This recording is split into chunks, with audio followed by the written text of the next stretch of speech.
by introducing our first speaker, who is Nathaniel Bevington. And Nathaniel and James Vidler are going to present together. So Dr. Nathaniel Bevington is an urban sociologist, social researcher and city strategist. He's researched, planned and implemented urban and social innovation for over 15 years.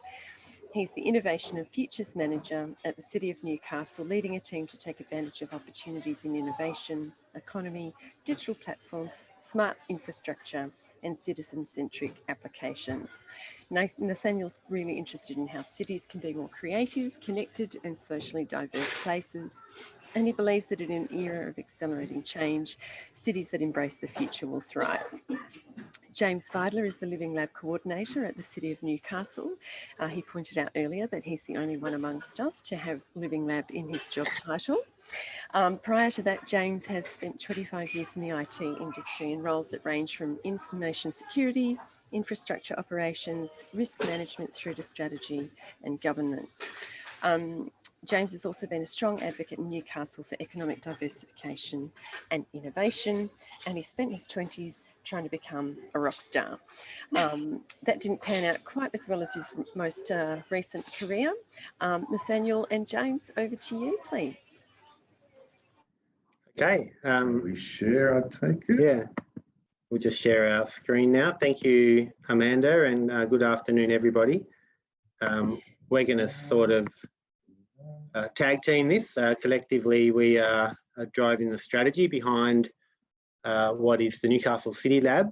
Anyone who was at the All-In conference in 2019 will know a little bit about what Newcastle's been up to, and I guess today we just wanted to talk through some refinement of the framework and the model, but then really try to bring that to life with just a single case study that shows the pathway we're taking. So without further ado, I'll kick off. James will do the middle and come back to me. We're assuming you can see that? Yep. Yeah. Should have checked, thank you. Yeah. So we've been working towards this idea that the city is an experimental platform for a number of years, and this has really, I guess, evolved into a more formal living lab model.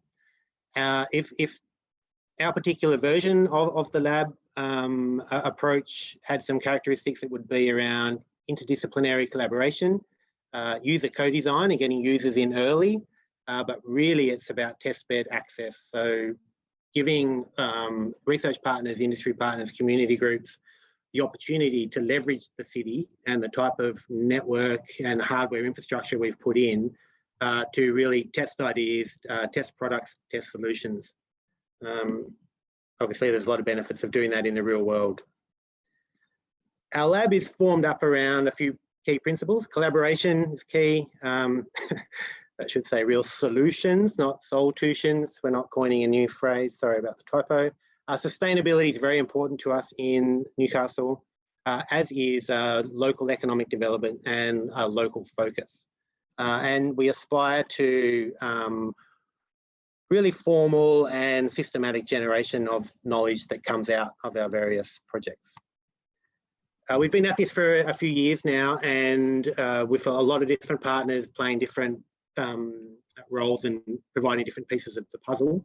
And we've assembled over that time 5 key insights that have really shaped how we're approaching it. And we really do feel that the Newcastle City Lab is it's of a different nature to many of the other labs that that will be talked about today, and that form the membership of All-In, because we're really around solving problems for the city, and so a pure research outcome is not really on our agenda, being a local government. So anyway, I'll show you what I mean. Firstly, we believe very strongly that cities are not a problem to be solved. They're the site of many challenges, no doubt, but the city must be a collaborative input into whatever solution, and we really value the role of our city, and that particularly plays out in particular about how we relate with technology partners and vendors. You don't put simple problems into a lab, you put the hard ones. So it's around, you know, challenges that are big and complicated, wicked, hard to understand, hard to measure. And we really think that an interdisciplinary framework is the key to solving those things. So that we've designed it around a whole sort of arrangement of partners from industry, research, government and community. We believe pretty strongly, and this is built over several years of engaging, particularly with industry, is that there's a lot of capability there, but not always a clear view about how to expend that in a way that is meaningful to cities, communities, to the planet. So we've been very intentional around building programs that make sure that we identify and validate the challenges that form our lab program, so that we know that the efforts and the expenditure and the expertise of our lab and our partners are spent on things that are meaningful for the city. But that doesn't mean we're only interested in solving Newcastle problems. We want to solve them here first, but Newcastle's of a particular size that makes it really a beautiful scale. Problems that are addressed here can be scaled up to the metro or down to the town. So this is a particular approach we take to our industry partners to help them understand the opportunity of working with Newcastle to build product, to build solutions, to build new regulatory principles that can be applied elsewhere in Australia and around the world. And everything that we do, and I'm speaking to the converted here, I know, is that we're dealing with new ideas, emerging technologies, new methodologies, new ways of approaching problems. So everything there is novel, and there's a lot of ambiguity. So it's very easy for innovation to be lost in that. So we're really on board with a very systematic process, and that is really what James has designed and what he's going to tell you about now. Yep. So what we did was that we got into a room, realised that there was a whole lot of elements associated with the Living Lab that needed to be presented and provided and worked through in order to get the outcomes we were looking for. And we came up with this. We then realised that we'd stolen that from Barry Jones and decided, well, we can't have that. So then we simplified it and came up with this. So what this shows is, and we can make this available, I think, through the conference participants. It's a stream of programs that are all interrelated with one another and program elements where what we're trying to do is maximise the opportunity for an idea to get from its initial generation stage through a conversion stage and into a diffusion stage, which are three sort of parts of the innovation value chain. And there are many ways that a partner, like a city partner, an industry partner, research partner, internal stakeholders and community partners can interrelate or interact with this program with an idea, and that idea can be at various stages of maturity. It can be a kernel of an idea that really has no meat on it, through to something that's already partially developed but needs to get to that next stage. And what we're trying to do, especially with our industry partners and our research partners, is provide a mechanism that helps them accelerate through this process. That's where we see the value is in it for them. And at the moment, so this is in its initial stages of development. You know, we have assembled our partnership, our industry partners and research partners. We've run some programs internally, which we'll cover off in a minute. But it's also an iterative program. We would see that this is our first best guess at what this should look like, but we're hoping that once we go through it a couple of times, it'll sort of tighten up, and maybe, or it might be validated. But what we have done in terms of the first steps in this is run a thing called the Internal Innovation Challenge, which is our case study for today. Thanks, James.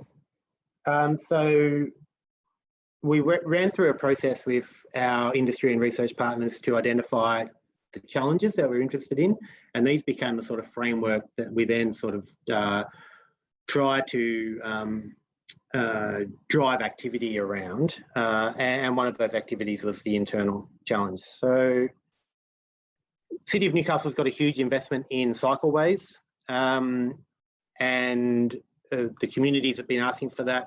We know it's of high value, and so this was one of the topics that went through this process. So there's a whole system. Over 6 weeks, we brought staff from across the organisation together and forced them to build new teams and go through an innovation process that is around design thinking and empathy with the customer and prototyping logic and everything they need to know. Then we taught them to pitch at the end and ran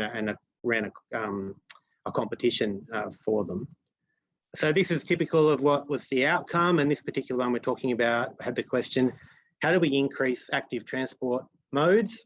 So that's a pretty high level one, but what they got to was the fact that we know riders want cycleways, but because we're developing it over time, over a 10-year program, it's really fragmented. So the question is, how do you get people to use a network that's only half built? Lots of the user testing came back in terms of people don't know the standard of pathways, or they don't know how to navigate particularly dangerous parts. So a project got implemented out of this. It's only at the sort of proof of concept stage. We'll come back to that. Here's the stats based off the user engagement. So the idea was revolved around these ideas that we could get more ridership if we provided information about where the routes are, who's using them, and also how to navigate them. They honed in on a user group of families with children. So this is kind of what came back of the high-level concept, which was some mapping software that also used real-time data to give people ideas around utilisation rates, and that was also going to expand to making available data from apps like Strava, so and engaging that community of cyclists. But the real idea is twofold, and we're going to hope this plays, is these kind of virtual tours that give people a sense in advance. Can you hear here? Yeah.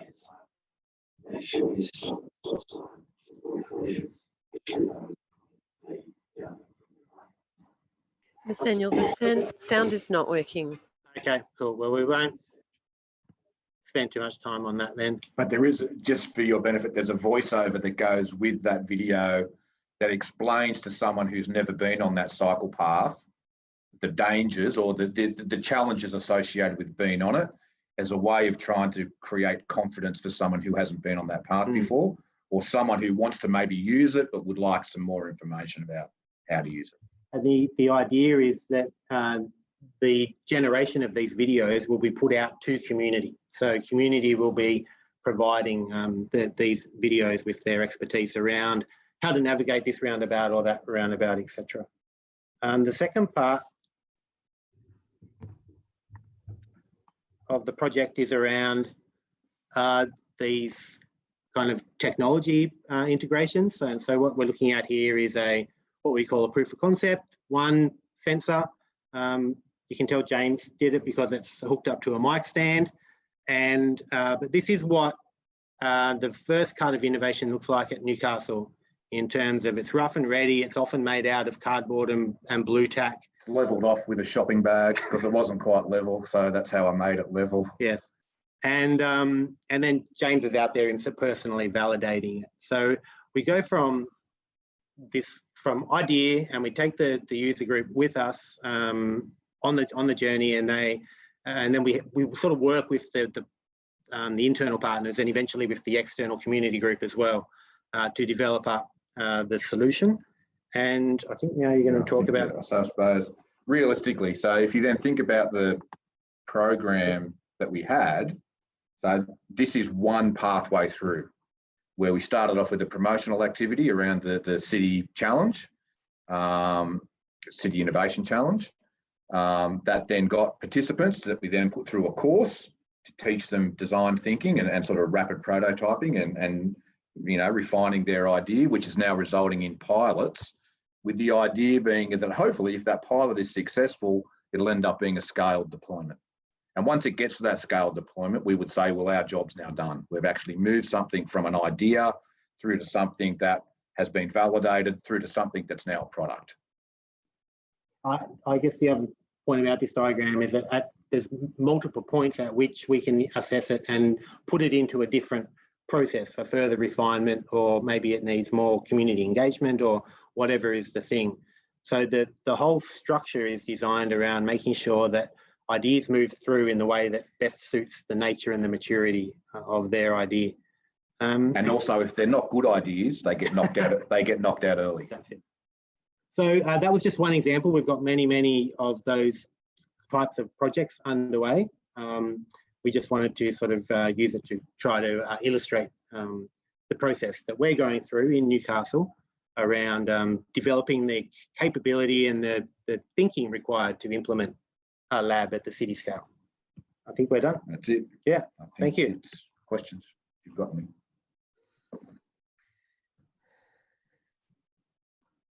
That's fascinating, guys. It's really, really fascinating. So we do have time for questions.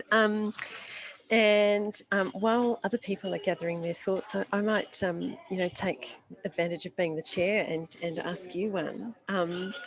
It's really fascinating. Really lovely to see it coming to life in the way that it has. It's really grown in the last 12 months, which is remarkable given the year we've all had. But maybe that's meant you've had a lot of good time together.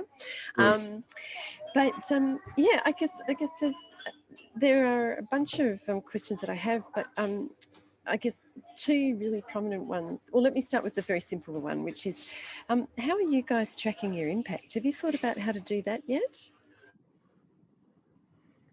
We're hoping that it is very much data driven. We're hoping that, and that data could be data that's collected through sensors and stuff like that, and through utilisation and through uptake of the way that it's distributed, because it's likely going to be distributed via some kind of app. But then there would also be some kind of sentiment gathering through surveys, just to address the effectiveness of it, I suppose, as to whether or not it is actually providing the impact that we're hoping that it does. And we would see that the impact that we create should be the flip side of the problem statement we had at the beginning. That as long as those two things are in alignment, we would think that that we've been successful. I would just add that it's quite particular to the nature of the project, but certainly the program we put people through has what does success look like? How would you measure that as one of the modules? For that particular project, it's relatively easy, and that's what the sensor is for. It's to measure that utilisation. Other ones are a bit more nebulous. It is a challenge. Yeah. Fantastic. Teresa, can I flick to you to ask your question? I'm really interested to hear, thank you for your presentation, how you manage to balance great ideas from the community which may exceed available funds. And then a second one, how have you explored some of the sometimes tricky ethical and social implications of data with your community, maybe related to the bike project or maybe another project? First question first. So we're only at the stage where we have engaged community as participants in projects, not as the generators of ideas. So there's plans for the same type of discovery program, 6-week set of modules that we ran internally to be run with community and to start to source ideas from them. We've got a lot of history of going to community with a frame. We're quite, in local government, if you don't do that, then you get ideas that are not related to the problem you're trying to solve. So that's we're quite confident and comfortable around how we make sure that ideas are of a size and a scale. But what you're getting at is really the purpose that we do the challenge process at the beginning, because we want to say, here are our themes, and they happen to be areas that we've got investment in, but they could change over time. But they are currently energy, mobility, next generation networks, which is Internet of Things and 5G, social inclusion. We're adding in circular economy at the moment. And then the idea is that engagement with community, executive, staff, industry partners, research partners, will identify 1 or 2 challenges in each of those themes, and we're inviting responses only to those things. So we feel like we've got a system for making sure that that framing exists. In terms of the data and the concerns around that, we've been running a project here for a little while called Data is the New Oil, a play on that famous quote. And that's really a panel talk for inviting dialogue in the community around privacy, around ownership, those questions of data. We're trying to build capability in the community here. In terms of where we sit, we've got an open data portal, but it's not super well utilised. So we're not really in the business at the moment of sharing a lot of data back out into the community. Obviously, anyone who participates in a project needs to have informed consent to participate in the project. At the moment, we're probably not really. The data that we're collecting is fairly, I would say, prosaic. It's probably not that private. You know, my background is actually information security, so I've got a keen interest in making sure that any data that we do develop or create really only goes up to a certain sort of threshold in its sort of characteristics. And once it gets over a certain threshold, it would be like, well, we now need to think a little bit more. We need to think differently about it. We haven't got to that threshold yet for some of these things, but we would anticipate that we definitely will get to that threshold at some point. At which point we would then change our approach. But I'll also go back to the question about scale and not building things that are outside of our capabilities, kind of commercial capabilities, and that's to start small. You know, so the idea is that the idea is validated. We go through this concept of minimum viable products, and then if something is then going to get a life to become a sort of scaled project, that would be done in a sort of agile way where you're only sort of building capability as you need it, and as sort of relevant business cases would allow. Guys, I've got one more question if nobody else has one. I'll take that as a go for it. I was really interested to the bicycle path experiment. It's a really interesting one, and you know, I sort of, on the one hand, I'm kind of quite stunned by this idea that actually you'd want to watch the path you're about to ride on. And it's, you know, it's like a little bit the equivalent of lawnmower parenting, right? Where you try and make sure that everybody has the perfect experience as they move through the world. And, you know, coming from a place where, you know, look at a lot at the idea of resilience, we know that actually confronting risk is really an important way to develop resilience, whether it's physical skills or, you know, mental and emotional skills to navigate particular challenges. So I'm just wondering, you know, obviously this is something that the community have called for, and, you know, you want to facilitate it, and I totally relate to it on another level, right? But how do you manage that tension between the desire to kind of curate the perfect space and knowing that actually cities need to be gritty at some level to keep them real and to enable their residents to learn to be resilient? Yeah, great question. Newcastle's got plenty of grit, don't worry about that. Yeah. We had There's a whole lot of other things to be worried about other than cycle paths. We had a bunch of photos that show, I touched on it, but we didn't really visualize it for you, which is the piecemeal nature of the cycle network, right? So you'll have like a beautiful off-road thing that just runs into a construction site, right? So that needs to be, someone needs to understand how to get around that. So it's, and this is an interim solution because it's only about helping people to understand how to move around the city while it's in such a piecemeal fashion. But your deeper question, I think, is a fascinating one around, and that goes to the heart of the role of government as a curator of a steward of the city, and what that means in terms of how far we go for trying to structure people's experiences. I don't have an answer for that, but only that it's a really good question. But I will go that one of the problems that they had identified, this is the group that came up with this pitch, was a lack of confidence. That there was a lack of confidence in the community with regard to utilisation of cycleways, and that they felt that knowledge might be a way of actually increasing that confidence level, or familiarity probably rather than knowledge. Yeah, it's just interesting, isn't it? Because like once upon a time you would have walked the route before you rode it on your bike, whereas now you get on Google Maps or do whatever you do. But yeah. Really, it's fascinating watching society transform and its expectations. Thank you so much. That's totally inspirational.